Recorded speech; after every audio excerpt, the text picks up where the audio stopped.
Hi everyone! Welcome back to my channel. My name is Debbie. It's week 6 or 7 of the community quarantine, and by now, I think you've all been craving for pampabatang food.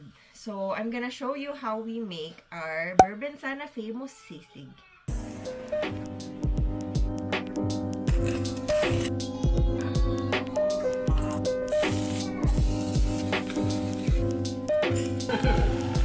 This is quarantine cooking episode 4. To start off, we're gonna prepare the mascara ng baboy. So, we're gonna boil some water and we're gonna put some onions and then siling pula, then bay leaves and garlic and then pepper and salt.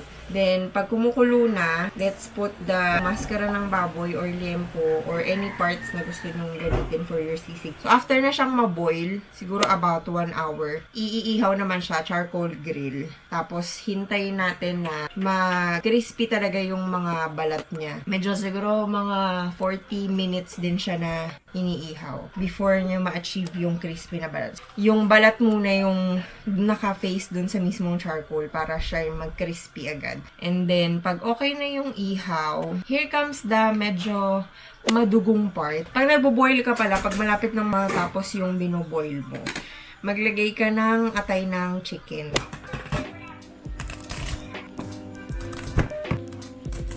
Naihaw na, tatadtarin na natin siya ng tatadtarin.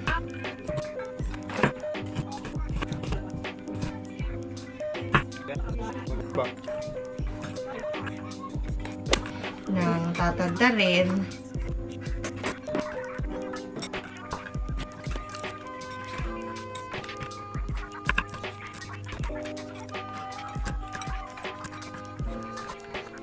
Nang tatadtarin.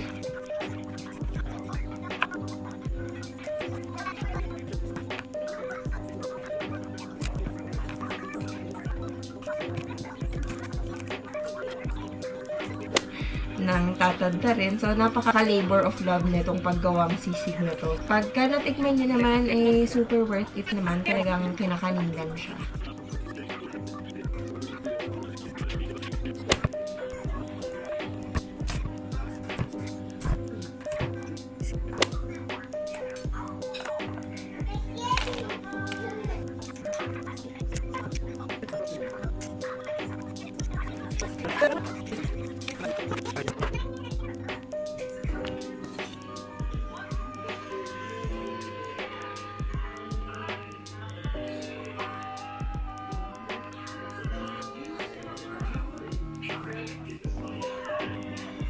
So, after nyung magtadtad, mag-prepare naman tayo nung pangsisig na mismo. So, onions, magtatadtad ka.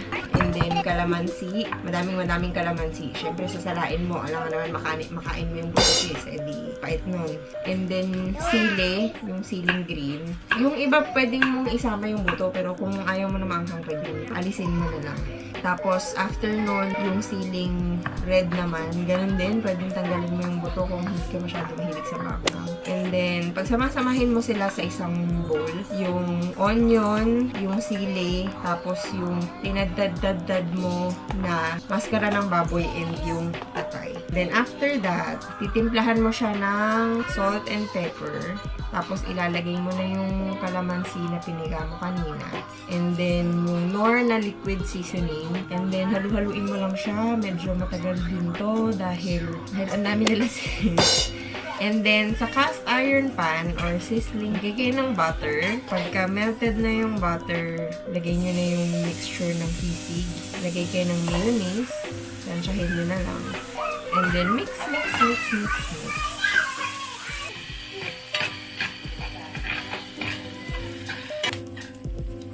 At this point, kung gusto nyo ng itlog, pwede nyo lagyan ng itlog. Pero kung ayaw nyo, okay lang din naman. We tried both, parehas naman masarap.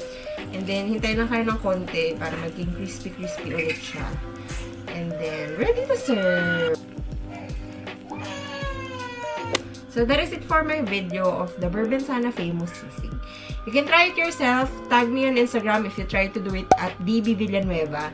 If you like this video, please give me a thumbs up and subscribe down below. Also, hit the bell button beside it to be notified for new uploads. Thank you so much for watching. See you on the next video. Bye!